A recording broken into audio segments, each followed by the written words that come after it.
hello सामने केमिति अछंती भलरे अछन तो मु मध्य भलरे अछि चलंतु आज दहीबरा रेसिपीटा आपन को देखैबी मु तो बनै परिबिनी मो मां बनेबे चलंतु देखिबा ए देखंतु एटी दहीबरा कार्य आरंभ होई रानी माने दही बरा छंका छंकी हेलानी तापरे एटी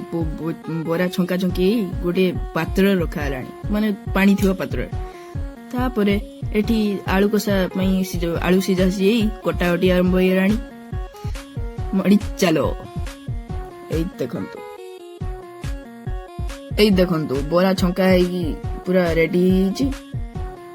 एठी आलू कषा मसला प्रस्तुत होई एठी आलू पका हल्का पुल्का गरम मसला बाडे दे पूरा तड़का